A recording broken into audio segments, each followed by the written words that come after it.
बिस्मिल्लाहिर्रहमानिर्रहीम। आज तक के मुअज़्ज़ज़ नाज़रीन अस्सलाम वालेकुम। अब किस्त 147 मुलाहिज़ा फरमाएं। अगर रूबती अपने आप को दूसरों की नज़रों से बचाने के लिए कार से उतरकर कहीं छुपी होती तो हमें देखकर या मेरी आवाज़ सुनकर उसे सामने आ जाना चाहिए था। मेरे देहन में तरह तरह के वसवसे सर उभारने लगे। मैंने जानकी को कार के करीब छोड़ा और रूबती को इधर उधर गलियों में तलाश करने लगा। मैं उसका नाम लेकर सरगोशियों में आवाज़ें भी दे रहा था, लेकिन रूबती का कोई सुराग नहीं मिला। मैं वापस आ गया। जानकी कार से टेक लगाए खड़ी थी। पास से चंद गज के फासले पर बिजली के खंभे पर बल्ब चल रहा था, जिसकी जर्द रोशनी यहाँ तक भी पहुंच रही थी। बल्ब की रोशनी में जानकी का चेहरा कुछ और भी पीला सा लग रहा था। उसके बाल बिखरे हुए थे और कमीज दाएं कंधे से फटी हुई थी। वो इस वक्त भी गहरे गहरे सांस ले रही थी। मेरी हालत भी कुछ अच्छी नहीं थी। ठोड़ी के जख्म से अब भी हल्का सा खून रिस रहा था, जिसे मैं बार बार आस्तीन से पोंछ रहा था। मेरे बाल बिखरे हुए थे। शराब की बोतल मेरे सर पर टूटी थी। मेरे बाल भी भीगे हुए थे और शर्ट भी तर थी। शराब के बम के मुसलसल मेरे दिमाग में घुसे जा रहे थे और मैं उस वक्त से अब तक बड़ी मुश्किल से ये बदबू बर्दाश्त कर रहा था। हम रोशनी में खड़े थे और इस वक्त तो अभी रात के 11 ही बजे थे। गली में इक्का दुक्का लोगों की आमदोरफ्त भी जारी थी। जब कोई हमारे करीब आता तो हम रुख बदल लेते। मुझे अंदेशा था कि हमारी हालत देखकर कोई राहगीर हमसे पूछताछ शुरू न करते। रूबती नहीं मिली, कहाँ गई? जानकी ने मेरी तरफ देखते हुए कहा, पता नहीं कहाँ गायब हो गई। मैंने एक बार फिर इधर उधर देखते हुए जवाब दिया। अचानक मेरे ज़हन में एक और ख्याल उभरा। वो दोनों भाई छत पर से भागे थे। हो सकता है वो मकान की छतों पर होते हुए इस तरफ कहीं एक गली में उतरे हों और रूबती को अकेले देखकर उसे अपने साथ ले गए हों। गाड़ी में बैठो, हम ज्यादा देर यहाँ इंतजार नहीं कर सकते, मैंने जानकी से कहा और उसके लिए पिछली सीट का दरवाजा खोल दिया। जानकी के बैठने के बाद मैं भी ऊपर से घूमकर ड्राइविंग सीट पर बैठ गया। तुम्हारी ठोड़ी से खून बह रहा है, जानकी ने सीट पर आगे झुकते हुए कहा। उसके लहजे में तशवीश नुमाया थी। हाँ, मैंने इंजन स्टार्ट करते हुए कहा, यह गनीमत है कि चोट थोड़ी तक ही महदूद रही। अगर टूटी हुई बोतल की नोक मेरी शाहरग को छू जाती तो मैं मरूम होता। ऐसी बातें मुंह से मत निकाला करो, जानकी ने कहा और चंद लम्हों की खामोशी के बाद बोली, रूबती को तलाश करो इन गलियों में। अगर वो नारामजादों के हाथ लग गई तो वो उनका हशर जो करेंगे। मुझे शुबा है कि वो दोनों भाई छतों से होते हुए इस गली में कूदे होंगे और यहाँ रूबती को देखकर अपने साथ ले गए होंगे। मैंने कहा, मुझे तुम्हारी इस ख्याल से इत्तफाक नहीं। जानकी ने कहा, अगर उन्होंने यहाँ रूबती को देखा होता तो वो गाड़ी को नजरअंदाज ना करते। गली में पैदल दौड़ने से लाख दर्जे बेहतर होती ये गाड़ी। जानकी का ख्याल गलत भी नहीं था। तेज सिंह बुरी तरह जख्मी था। दरवेश का चेहरा भी जानकी ने अपने नाखूनों से जख्मी किया था। वो अपने घर से भागे भी नंगे पैर थे। उस वक्त उनका हुलिया भी ऐसा था कि कोई भी शख्स उन्हें जराइम पेशा समझकर पुलिस के हवाले कर सकता था। अगर वो इस तरफ आए होते तो रूबती से ज्यादा इस गाड़ी पर तवज्जो देते जो उन्हें फरार होने में मदद दे सकती थी। तो फिर रूबती कहाँ गई? यही सोचते हुए मैंने गाड़ी आगे बढ़ाकर बाईं तरफ एक गली में मोड़ दी। दरअसल मुझे मालूम नहीं था कि ये रास्ता आगे किस तरफ जाता है। मैं तो गाड़ी गली में मोड़कर रिवर्स लेना चाहता था ताकि जिस रास्ते से हम आ रहे थे उस रास्ते से वापस जा सके। इस गली में अंधेरा था। मैंने कार के हेडलैम्प्स नहीं जलाए थे। कार को उस गली में मोड़ा ही था कि कोई साया कार से टकरा गया। मैंने जल्दी से ब्रेक लगा दिए और हेडलैम्प्स ऑन कर दिए। दूसरे ही लम्हे मैं उछल पड़ा। कार से टकराने वाला साया कमला थी और उसके पीछे रूबती, जो कमला को धक्के देते हुए ला रही थी। कमला ने एक हाथ से अपने जिस्म पर लिपटी हुई चादर पकड़ रखी थी, लेकिन उसके जिस्म का कुछ हिस्सा बरहना हो रहा था। हेडलैम्प्स की रोशनी में उसके चेहरे पर बेपनाह खौफ नजर आ रहा था। ए रूबती, कहाँ गायब हो गई थी तुम? मैंने इंजन बंद करके जल्दी से कार से उतर कर उसे कहा। ये कुतिया इत्तफाक से मुझे इस गली से निकलती हुई नजर आ गई, रूबती ने कहा। मुझे गड़बड़ का एहसास हुआ तो मैं कार से उतरकर इसके पीछे लपकी। इसने मुझे भी देख लिया। कमबख्त ने दौड़ा दौड़ा कर थका दिया। इसका हिसाब तो मैं हवेली में जाकर करूंगी। और तुम जख्मी हो रहे हो। उन दोनों आरामियों का क्या हुआ? वो दोनों भाग गए और मुझे ठोड़ी पर मामूली सी चोट लगी है। परेशानी की कोई बात नहीं, चलो गाड़ी में बैठो।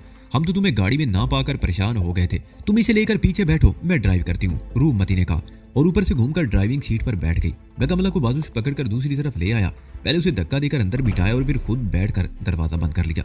कमरा मेरे और जानकी के बीच सैंडविच बनकर रह गई। उसने दोनों हाथों से जिस्म पर लिपटी हुई चादर को सामने से समेटकर पकड़ रखा था। रूबती ने इंजन स्टार्ट करके गाड़ी उस गली में आगे बढ़ा दी और फिर मुख्तलिफ गलियों से होती हुई गाड़ी एक मेन रोड पर निकल आई। मेरे साथ जुड़कर बैठी हुई कमला बिल्कुल खामोश थी, लेकिन मैं उसके जिस्म की कपकपाहट को वाज़ेह तौर पर महसूस कर रहा था। वो इस तरह पकड़े जाने पर खौफज़दा थी और खौफ ने उसकी जबान भी बंद रखी हुई थी। कार मुख्तलिफ सड़कों से होती हुई दियानंद मार्ग में 4 दरवाजे की तरफ निकल आई और वहां से सूरजपोल बाजार और रामगंज बाजार का चौक पार करके घाट दरवाजे से होती हुई गुरु मार्ग की तरफ निकल आई। यहाँ मैं एक और बात भी बताता चलूं कि जयपुर एक तारीखी शहर है। इसकी बुनियाद महाराजा जय सिंह सानी ने सन 1727 में रखी थी। उसने तकरीबन 44 साल जयपुर पर राज किया। उसने जयपुर शहर में बहुत सी खूबसूरत इमारतों के अलावा शहर के नवा में वाक़ पहाड़ी पर एक खूबसूरत, मजबूत और शानदार कला भी तामीर करवा दिया। ये कला सन 1734 में तामीर हुआ था, लेकिन बाद में आने वाले महाराज इसमें जरूरत के मुताबिक तब्दीलियां करते रहे। इस किले का कदीम नाम तो सुदर्शन गढ़ है, मगर जयपुर से किले तक जाने वाला रास्ता चूंकि नहायत गढ़ नामी बस्ती से गुजरता है। इस किले का कदीम नाम तो सुदर्शन गढ़ है, मगर जयपुर से किले तक जाने वाला रास्ता चूंकि निहारगढ़ नामी बस्ती से गुजरता है, इसलिए इसका नाम ही निहारगढ़ किला पड़ गया और आजकल इसी नाम से जाना जाता है। शहर के तीन अतराफ में पहाड़ियां और एक तरफ रेगिस्तान है। शहर को दुश्मन के हमलों और रेगिस्तान की तरफ से उठने वाले रेत के तूफानों से महफूज रखने के लिए इसके गिर्द एक बहुत ऊंची और बहुत मजबूत फसील तामीर करवाई गई थी। शहर में आमद और रफ्त के लिए 7 मरकजी दरवाजे थे जो आज भी मौजूद है और मुख्तलिफ नामों से पहचाने जाते हैं। बढ़ती हुई आबादी के साथ साथ शहर फसील के बाहर भी चारों तरफ फैलता चला गया। इस कदीम फसील के बेशतर हिस्से आज अगर गायब हो चुके हैं, लेकिन इन दरवाजों से इसकी अजमत का इजहार होता है। मैंने 4 दरवाजा और गाढ़ दरवाजा नामी जिन 2 दरवाजों का जिक्र किया है, ये दरवाजे भी इसी फसील का एक हिस्सा हुआ करते थे। आज ये इन इलाकों के नाम है। आगरा मार्ग की मरकजी सड़क पर कुछ फासला तय करने के बाद कार आदर्श नगर की तरफ मुड़ गई। उस तरफ मुड़ते ही मुझे भी रास्ते की समझ आ गई। रूपमती की हवेली आदर्श नगर ही में थी। हवेली तक पहुंचने में चंद मिनट से ज्यादा नहीं लगे। रूपमती ने दूरी से हारन बजा दिया। जब हम करीब पहुंचे तो हवेली का गेट खुला हुआ था। रूपमती रुके बगैर कार को अंदर लेती चली गई। पोर्च में कार रुकते ही तारा सिंह वहां पहुंच गया। कार का इंजन बंद होते ही मैं और जानकी भी नीचे उतर आए।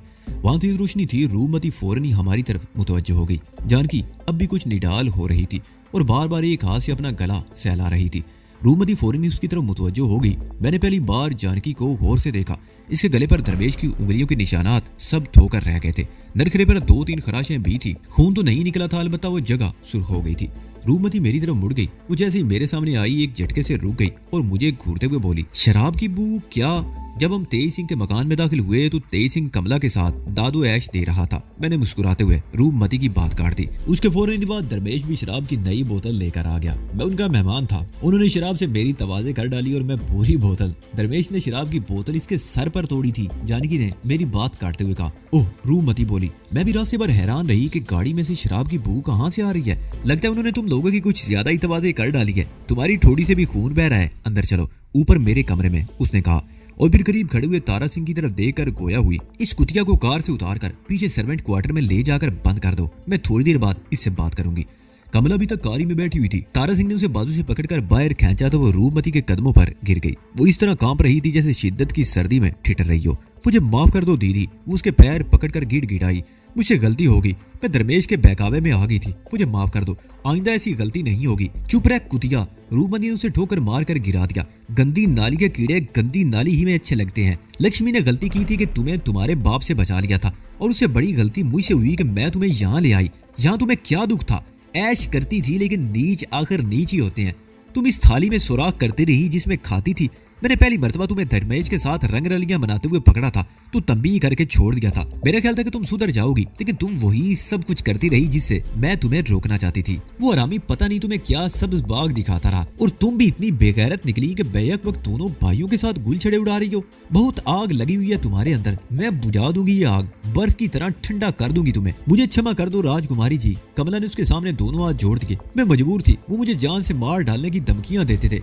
ले जाओ इसे तारा सिंह। रूपमती ने यह कहते हुए कमला को एक और ठोकर दे मारी। तारा सिंह उसे बाजू से पकड़कर खींचने लगा। कमला की चादर उतर गई। उसके जिस्म पर लिबास नाम पर नहायत मुख्तसर सा लिबास था। उसके जिस्म पर लिबास के नाम पर नहायत मुख्तसर जेरे जामा था। तारा सिंह परवाह किए बगैर उसे घसीटता हुआ हवेली के पिछली तरफ ले गया। मुंदरी भी आवाजें सुनकर पोर्च में आ गई। वो तशवीश भरी निगाहों से मुझे और जानकी को देख रही थी। हम अंदर दाखिल होकर रूपमती के पीछे चलते हुए ऊपर उसके कमरे में आ गए। कमरे में आते ही जानकी मुझसे पहले बाथरूम में घुस गई। वापस आने में उसने तकरीबन 20 मिनट लगाए। उसने मुंह हाथ धोकर गले पर एंटीसेप्टिक लोशन लगा लिया था। उसके बाद मैं बाथरूम में घुस गया। पहले ठोड़ी का जख्म साफ करके एंटीसेप्टिक लोशन लगाया और फिर कपड़े उतारकर शावर के नीचे खड़ा हो गया। मेरे सर के बाल और कपड़े अब भी शराब से तर थे और बू से मेरा दिमाग फटा जा रहा था। नहाकर मैंने एक बार फिर ठोड़ी पर लोशन लगाया और जिस्म पर बड़ा तौलिया लपेटकर बाथरूम से निकलकर कमरे में रुके बगैर तेज कदम उठाता हुआ नीचे अपने कमरे में आ गया और दरवाजा बंद करके अलमारी से कपड़े निकाल कर पहनने लगा। मैं जब दोबारा ऊपर पहुंचा तो जानकी भी कपड़े बदल चुकी थी और मुंदरी भी मेरे पीछे चाय लेकर कमरे में दाखिल हुई। मैं जब दोबारा ऊपर पहुंचा तो जानकी भी कपड़े बदल चुकी थी और मुंदरी भी मेरे पीछे चाय लेकर कमरे में दाखिल हुई।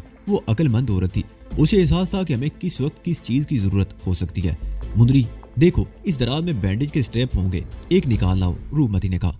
मुंदरी ने ड्रेसिंग की एक दराज खोलकर कागज के टाइट कवर में से एक बैंडेज स्टेप निकालकर रूपमती की तरफ बढ़ा दिया। रूपमती ने कागज फाड़कर बैंडेज निकाल दी और उठकर मेरे करीब आ गई। उसने एक हाथ से मेरा चेहरा ऊपर उठाया और फिर बड़ी एहतियात से जख्म पर बैंडेज लगा दी। बैंडेज के साथ एडिसिव टेप था। बैंडेज के साथ चिपकने वाला टेप था जो मेरी जिल्द पर चिपक गया। जानकी चाय की चुस्कियां लेते हुए कनक उसे हमारी तरफ देख रही थी। उन दोनों हरामियों का क्या हुआ? रूपमती ने अपनी कुर्सी पर बैठते हुए सवालिया निगाहों से मुझे देखा। भाग गए वो दोनों, मैंने चाय की चुस्की लेते हुए जवाब दिया। अगर मुझे जानकी की फिक्र ना होती तो उनमें से एक तो काबू में आ ही जाता। मैं चंद लम्हों को खामोश हुआ और फिर तफसील से सब कुछ बताने लगा। आखिर में कह रहा था, और जब हम वापस आए तो तुम्हें गायब पाकर मुझे कुछ और परेशानी हो गई। वो तो अच्छा हुआ कि गली में कार रिवर्स करते हुए तुम मिल गई, वरना हम तुम्हें वहीं छोड़ आते और तुम हमें ढूंढती रह जाती।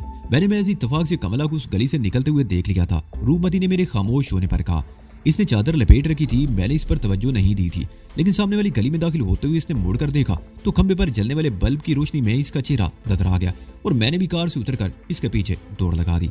वो खामोश होकर चाय की चुस्कियां लेने लगी और फिर तफसील से बताने लगी कि अंधेरी और पुरपीच गलियों में कमला को तलाश करने और फिर उस पर काबू पाने में उसे क्या क्या पापड़ बेलने पड़े थे। वो एक बार फिर चाय की चुस्कियां लेने लगी और चंद लम्हों की खामोशी के बाद कह रही थी, 30 सिंह के कम से कम 2 ठिकाने ऐसे हैं जिनके बारे में मैं जानती हूँ, लेकिन मुझे यकीन है कि वो उन दोनों में से किसी जगह नहीं मिलेंगे। मसलन वो ठिकाने कैसे हैं? क्या तुम्हारे ख्याल में वो अपने आप को वहाँ महफूज समझ सकते हैं? मैंने पूछा। एक तो उनका अखाड़ा है अजमेरी गेट के करीब, रूपमती ने जवाब दिया। वो गुंजान आबादी का इलाका है। मेरे पास आने के बाद वो अगरचे अखाड़ा बंद कर चुके थे, लेकिन फिर भी कभी कभी वहाँ जाते रहते हैं। बड़ी लंबी चौड़ी जगह है। बस वो अरीज इहाते में एक तरफ अखाड़ा है और उसके साथ ही तकरीबन 150 साल पुरानी वो इमारत। वो अगरचे खंडर बन चुकी है, लेकिन उसके कुछ कमरे अब भी रिहाइश के काबिल हैं। ये इमारत दरअसल 23 सिंह के उस्ताद नटवर सिंह पहलवान की मलकियत थी। नटवर सिंह पहलवान का दूर करीब का कोई रिश्तेदार नहीं था और वो वसी अरीज इमारत उसे विरसे में मिली थी। 23 सिंह चालाक आदमी है। इसने नटवर सिंह को इस तरह शीशे में उतार लिया कि उस पहलवान ने इसे अपना बेटा बना लिया और ये इमारत इसके नाम लिख दी। नटवर सिंह का कोई और रिश्तेदार तो था नहीं जो इसके इस फैसले को चैलेंज करता। बहरहाल 23 सिंह के नाम जायदाद मुंतकिल करने के तकरीबन 6 महीने बाद नटवर सिंह पहलवान पुरस्रार तौर पर हलाक हो गया और उसका दूसरा ठिकाना। वो चंद लम्हों को खामोश हुई, फिर बोली, भगवान दास रोड पर वाकई एक आलीशान बिल्डिंग में वो लग्जरी फ्लैट है जो इसने तकरीबन 1 साल पहले खरीदा था। वो दोनों भाई छुट्टियां उस फ्लैट में गुजारा करते थे, लेकिन मुझे पूरा विश्वास है कि वो इन दोनों में से किसी जगह पर नहीं मिलेंगे। मुझे तुमसे इत्तफाक है, मैंने कहा। वो यकीनन किसी ऐसी जगह बना लेंगे जिसके बारे में तुम ना जानती हो, लेकिन कमला जरूर जानती होगी, रूपमती ने कहा। मैं तो अब तक यही समझती रही कि वो सिर्फ दरमेश के साथ गुलछरे उड़ाती रही है, लेकिन ये इंकिशाफ तो मेरे लिए बड़ा ही सनसनीखेज है कि वो दोनों भाई इस बहती गंगा में हाथ धो रहे हैं।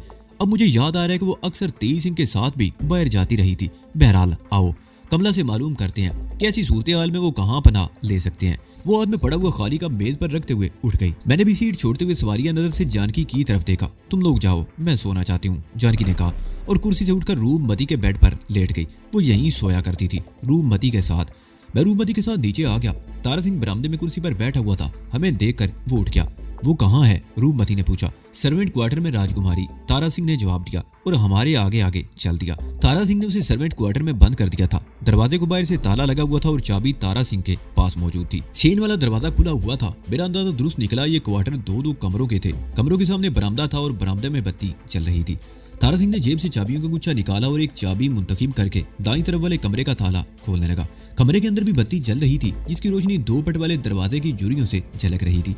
तारा सिंह ने ताला खोलकर दोनों हाथों के हल्के से धक्के देकर दरवाजा चौपट खोल दिया। दरवाजा खुलते ही कमरे के अंदर का मंदिर देखकर मैं उछल पड़ा। कमला एक फंदे में छत से लटकी हुई थी। मेरे रोंगटे खड़े हो गए और दिल कनपटियों में धड़कता हुआ महसूस होने लगा। बहुत ही खौफनाक मंदिर था। कमला गले में पड़े हुए फंदे से झूल रही थी। उसकी आंखें हल्कों से उभरी हुई थी और जबान बाहर को निकली हुई थी। वो बेहद हसीन लड़की थी, लेकिन इस वक्त उसका चेहरा बहुत भयानक हो गया था। अपने करीबी हल्की सी चीख सुनकर मैं चौंक गया। वो रूपमती थी जो कमला को इस तरह फंदे से लटकते हुए देखकर चीखी थी। उसकी आंखों और चेहरे पर बेपनाह वहशत उभर आई थी। हमारे पीछे खड़ा हुआ तारा सिंह भी वहशत ज्यादा साथ नजर आ रहा था। मैं एक बार फिर सामने देखने लगा। कमरे की छत काफी ऊंची थी। ये लेंटर की छत नहीं थी, बल्कि थोड़े थोड़े फासले पर आईनी गार्डर डालकर छत तैयार की गई थी। कमला ने बिस्तर की चादर की एक चौड़ी पट्टी फाड़कर उसे रस्सी की तरह बट लिया और उसे छत के आईनी गार्ड में से गुजारकर फंदा बनाकर अपने गले में डाल दिया था। रस्सी को छत के आईनी गार्डर से गुजारने और गले में फंदा डालने के लिए एक छोटी मेज और कुर्सी इस्तेमाल की गई थी। मेरा अंदाजा ही नहीं, बल्कि ये हकीकत रोज़े रोशन की तरह अयां थी कि कमला छोटी मेज पर कुर्सी रखकर उसके ऊपर चढ़ी होगी। पहले उसने रस्सी गार्डर में से गुजार कर फिर गले में फंदा डालकर कुर्सी को पैरों के नीचे से गिरा दिया था और वो फंदे से लटक कर रह गई। कुर्सी और मेज उसकी झूलती हुई लाश के ऐन नीचे फर्श पर उल्टी पड़ी थी। कमला ने खौफ की वजह से अपने आप को फंदे से खत्म कर लिया था। उसने मेरे हाथों तेज सिंह और दरमेश का असर देख लिया था। पकड़े जाने के बाद उसे भी खौफ था कि उसके साथ इससे भी ज्यादा बदतर सलूक किया जाएगा। इस तशद्दुद और अज़ियत से बचने के लिए उसने आत्महत्या कर ली। उसके ख्याल में तमाम तकलीफों और अज़ियतों से निजात का एक आसान तरीका था। मैंने घूमकर रूपमती की तरफ देखा। उसकी आंखों में अब भी वहशत सी भरी हुई थी। उसकी तरफ देखते हुए मैं एक और बात सोच रहा था। अगर पुलिस को इस वाक़े की इतला दी जाती तो हम खुद ही किसी चक्कर में फंस सकते थे। रूपमती के साथ पुलिस का रवैया मैं देख चुका था।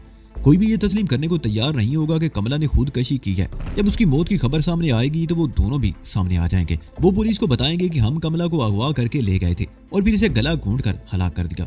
मैं जानता था कि पुलिस उन दोनों भाइयों को अहमियत देगी और रूपमती एक ऐसे चक्कर में फंस जाएगी जिससे निकलना मुश्किल हो जाएगा और जाहिर है मैं भी इसके साथ ही लपेट में आ जाऊंगा।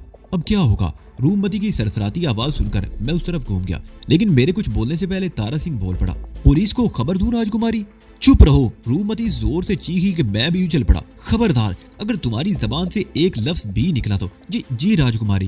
तारा सिंह सहम गया। पुलिस को इतला देने का मतलब होगा कि हम किसी नई मुसीबत में फंस जाएं। मैंने रूपमती की तरफ देखते हुए कहा, पुलिस पहले ही तुम्हारे खिलाफ है। तुम्हें बड़े आराम से कत्ल के केस में फांस लिया जाएगा। तो फिर? रूपमती बोली, लाश को हवेली के कंपाउंड में किसी जगह दबा दिया जाए? नहीं। मैंने नफी में सर हिला दिया। कमला की गुमशुदगी पर वो दोनों भाई पुलिस को तुम्हारे खिलाफ जरूर वर्ग लाएंगे। तुम पर उसके कत्ल का शुबा भी जाहिर किया जाएगा। हो सकता है पुलिस हवेली की तलाशी भी ले। ऐसी सूरत में वो सबसे पहले कंपाउंड पर तवज्जो देगी। ताज़ा खुदी हुई जगह पर फौरन ही शुबा होगा। लाश को ठिकाने लगाने के लिए कोई और जगह तलाश करनी होगी। हरामजादी कुतिया। रूपमती कमला की लाश की तरफ देखकर दांत कुचकुचाते हुए बोली, मरने के बाद भी मेरे लिए मुश्किलात पैदा करगी। अब वो तुम्हारी कोई बात नहीं सुन सकती। मैंने कहा, लाश को ठिकाने लगाने के लिए हमें कोई ऐसी जगह तलाश करनी पड़ेगी जहाँ से इसका सुराग ना लगाया जा सके। इस वक्त मेरे जहन में एक ही बात आ रही है। क्या? मैंने सवालिया निगाहों से उसे देखा। सिंगानीर। रूपमती ने जवाब दिया, यूं तो बहुत सी जगह है जहाँ इस सराफा की लाश को फेंका जा सकता है, लेकिन सिंगानीर एक ऐसी जगह है जहाँ कई रोज तक इसका पता नहीं चल सकेगा। ये कहाँ है? मैंने पूछा। यहाँ से तकरीबन 16 किलोमीटर जुनूब में एक कदीम शहर है जो अब तकरीबन खंडरात में बदल चुका है। वहाँ कुछ तारीखी इमारतें और कदीम मंदिर भी हैं। अगरचे सियाह उस तरफ जाते रहते हैं, लेकिन इस लाश को उन खंडरों में कहीं भी डाला जा सकता है। वैसे भी वो इलाका ज्यादातर जंगल से पटा पड़ा है, तो फिर हमें देर नहीं करनी चाहिए। मैंने कहा, बेहतर होगा कि हम दिन की रोशनी तुलू होने से पहले पहले इस लाश को ठिकाने लगा दें। तारा सिंह। रूपमती ने उसकी तरफ मुड़कर कहा, इस लाश को किसी बोरी में डाल दो या चादर में गठरी बांध दो। मैं अभी आ रही हूँ। और सुनो। उसने तारा सिंह के चेहरे पर नजरें जमा दी। तुम्हारी जबान बंद रहनी चाहिए। कमला के बारे में कोई बात इस हवेली की चार दीवारी से बाहर न निकले। मैंने आपका नमक खाया राजकुमारी, तारा सिंह ने जवाब दिया। रूपमती उसकी तरफ देखती हुई बाहर चली गई। तारा सिंह ने कमला की लाश पर पड़ी हुई चादर खींचकर फर्श पर बिछा दी और मेरी तरफ देखने लगा। मैं उसके साथ मिलकर लाश उठाकर चादर पर डाल दी। तारा सिंह ने बड़ी बेदर्दी से लाश की टांगे मोड़कर गठरी बांध दी और बाहर जाकर कहीं से बोरी ले आया। हम दोनों ने मिलकर वो गठरी उस बोरी में डाल दी। तकरीबन आधे घंटे बाद वो बोरी सर्वेंट क्वार्टर से निकालकर पेजारो के पिछले हिस्से में डाल दी गई। मुंदरी भी बरामदे में खड़ी थी। जानकी के बारे में मुंदरी ने बताया कि वो सो चुकी है। तारा सिंह ने स्टीयरिंग संभाल लिया। मुंदरी उसके बराबर पैसेंजर सीट पर बैठ गई। मैं और रूपमती पिछली सीट पर बैठ गए। रूपमती ने लिबास बदल लिया था। चेहरे पर हल्का सा मेकअप भी था और वो बड़ी हद तक तरोताजा नजर आ रही थी। पेजारो हवेली के गेट से निकलकर तेजी से वैरान सड़कों पर दौड़ने लगी। मुंदरी को साथ ले जाने वाली बात मेरी समझ में नहीं आई थी, और जब यही सवाल मैंने रूपमती से किया तो वो मुस्कुराते हुए बोली, जयपुर एयरपोर्ट भी इसी तरफ है। बाज़ औक़ात इस तरफ आने जाने वाली गाड़ियों को चेकिंग के लिए रोक लिया जाता है, लेकिन अगर गाड़ी में औरतें हों तो चेक नहीं किया जाता। रूपमती की बात मेरी समझ में आ गई। इस वक्त 3 बजने वाले थे। पेजेरो आदर्श नगर से निकलकर मोती डोंगरी रोड पर आ गई। यही सड़क इंडस्ट्रियल रोड को क्रॉस करती हुई सिंगानेर एयरपोर्ट की तरफ चली गई थी। इस सड़क पर इक्का दुक्का गाड़ियों की आमदोरफ्त जारी थी। शहर से तकरीबन 5 किलोमीटर दूर निकल आने के बाद तारा सिंह ने पेजेरो एक और ज़ेली सड़क पर मोड़ दी। ये सड़क बिल्कुल सुनसान थी। सिंगानेर शहर किसी कदर नशेब में वाक़ था। ये शहर बिल्कुल वीरान नहीं था। बहुत ज्यादा कदीम इमारतें खंडरों में तब्दील हो चुकी थी, जबकि बाकी हिस्सा आबाद था। शहर के वीरान इलाकों के साथ साथ एक गुंजान और बहुत बड़ा जंगल था। तारा सिंह ने पेजेरो उस जंगल की तरफ जाने वाले रास्ते पर मोड़ ली और बिलाखिर एक जगह उसने गाड़ी रोक ली। किसी बहुत कदीम इमारत के खंडर थे। कदे आदम खुदरूज झाड़ियां, बेलों और बेतहाशा फैले हुए दरख्तों ने इमारत को तकरीबन छुपा रखा था। तारा सिंह ने इंजन बंद कर दिया, तमाम रोशनियां बुझा दी। उसके साथ मैं भी नीचे उतर आया। हम दोनों ने मिलकर बोरी को बाहर निकाला, जिसे तारा सिंह ने कंधे पर लाद लिया। इमारत के खंडर की तरफ झाड़ियों में घुसता चला गया। मैं गाड़ी के करीब खड़ा रहा। तारा सिंह की वापसी 10 मिनट बाद हुई। वो ड्राइविंग साइड का दरवाजा खोलकर अपनी सीट पर बैठ गया। इस दौरान में मैं भी पिछली सीट पर बैठ चुका था। तारा सिंह ने वापसी के लिए दूसरा रास्ता इख्तियार किया। जंगल से निकलकर गाड़ी नए शहर के बाहर होती हुई एयरपोर्ट की तरफ जाने वाली सड़क पर निकल आई। एयरपोर्ट की वजह से सड़क पर ट्रैफिक की आमदोरफ्त भी थी। हमारी गाड़ी भी इस ट्रैफिक में शामिल होगी। शहर के पहले चौराहे पर पुलिस की एक पार्टी बाज गाड़ियों को रोक रही थी। हमारी गाड़ी को भी रुकने का इशारा किया। तारा सिंह ने रफ्तार कम कर दी, लेकिन गाड़ी के पूरी तरह रुकने से पहले ही पुलिस वाले ने आगे बढ़ने का इशारा कर दिया। रूपमती ने ठीक ही कहा था। पुलिस वाले ने फ्रंट सीट पर मुंदरी को बैठे हुए देख लिया था। रूपमती दूसरी तरफ बैठी हुई थी। हो सकता है कांस्टेबल की नजर मुझ पर भी पड़ी हो, लेकिन मेरा ख्याल है वो मुंदरी को देखकर कांस्टेबल ने गाड़ी को जाने का इशारा कर दिया था। तकरीबन 15 मिनट बाद हम मुख्तलिफ सड़कों से होते हुए हवेली पहुंच गए। तुम जाकर सो जाओ मुंदरी, रूपमती ने अंदर दाखिल होने के बाद कहा। और एक बात याद रखना, कमला यहाँ नहीं थी। उस रोज तेज सिंह और दरवेश के साथ चली गई थी। ना तुमने कमला को उसके बाद देखा और ना उसके बारे में कुछ सुना। दीवान सिंह और तारा सिंह को भी ये बात अच्छी तरह समझा दो। जी राजकुमारी जी, समझ गई। मुंदरी सारी लाती हुई बाहर चली गई। रूपमती ने दरवाजा बंद कर दिया। क्लिक की हल्की सी आवाज के साथ ऑटोमेटिक लॉक नाब ऑन होगी। मुंदरी के पास चाबी मौजूद थी। सुबह अंदर आने के लिए वो अपनी चाबी से ताला खोलती थी। वैसे मुंदरी आमतौर पर हवेली के अंदर कमरों ही में रहती थी, लेकिन इस वक्त रूपमती ने न जाने उसे बाहर क्यों निकाल दिया था। हम दोनों ऊपर आ गए। रूपमती वाले कमरे में जानकी गहरी नींद में सो रही थी। हमने उसे डिस्टर्ब करना मुनासिब नहीं समझा और रूपमती मुझे इशारा करते हुए कमरे से बाहर आ गई। और ऊपर की मंजिल पर अगरचे और कमरे भी थे, लेकिन रूपमती नीचे आ गई। मेरा ख्याल था कि वो मेरे कमरे में आएगी, लेकिन वो रायदारी में और तरफ मुड़ गई और उसके साथ ही मैं जिस कमरे में दाखिल हुआ उसे देखकर मेरी आंखें मारे हैरत के खुली की खुली रह गई। यूं तो पूरी हवेली ही किसी महल का मंजर पेश करती थी, लेकिन इस वसी व अरीज कमरे को देखकर मैं जैसे वाकई किसी शाही महल में आ गया था। बहुत शानदार कमरा था। दरमियान में एक बहुत बड़ा बेड था जिस पर हल्के गुलाबी रंग की रेशमी चादर बिछी हुई थी। फर्श पर दबीज कालीन थे और बहुत कीमती और आरामदेह बिस्तर बिछे हुए थे। रूपमती बेड पर ढेर हो गई और मैं उसके सामने एक कुर्सी पर बैठ गया। अब एक नई परेशानी पैदा हो गई है। रूपमती मेरी तरफ देखते हुए बोली, अगर उन दोनों भाइयों को शुबह हो गया कि कमला को पकड़ हम लाए थे तो मेरे खिलाफ एक नया महाज खड़ा कर देंगे। तुम्हारे खिलाफ नहीं, मेरे खिलाफ। मैंने तस्दीक की। कम से कम आज रात तुम पिक्चर में नहीं थी। उन दोनों ने मुझे और जानकी को देखा था। कमला वहां हमारी मौजूदगी में भाग गई थी।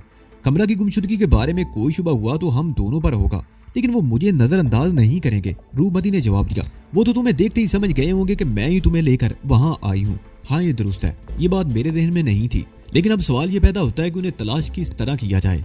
मेरा तो ख्याल है हमें ये जहमत करने की भी जरूरत नहीं। रूपमती ने जवाब दिया, 2-4 दिन तो वो किसी पनाहगाह में दुबके रहेंगे और फिर खुद ही सामने आ जाएंगे। उस वक्त देखा जाएगा। ठीक है। मैं ये कहते हुए सोफे पर नीम दराज हो गया। सोफा इस कदर नर्म था कि मैं उसके अंदर धंसा जा रहा था। तुम यहाँ बेड पर आ जाओ, मैं सोफे पर लेट जाती हूँ। रूपमती ये कहते हुए बेड से उतर गई। मेरे मना करने के बावजूद वो इस बात पर मुसर रही कि मैं बेड पर सो जाऊं और बिलाखिर मुझे उसकी बात माननी ही पड़ी। आज की इस भागदौड़ ने मुझे बुरी तरह थका दिया था। थोड़ी में भी तकलीफ हो रही थी, लेकिन इस तकलीफ से कतई नजर मैं आरामदेह बिस्तर पर लेटते ही सो गया। मैं भी ज्यादा गहरी नींद नहीं सोया था कि मेरी आंख खुल गई और फिर मुझे यूं लगा जैसे बिच्छू ने डंक मार दिया हो। रूपमती मेरे साथ लिपटी हुई थी। अब मैं समझ गया कि वो मुझे इस कमरे में क्यों लाई थी। मैंने उसे अपने से अलग करना चाहा तो वो और भी सख्ती से मेरे साथ लिपट गई।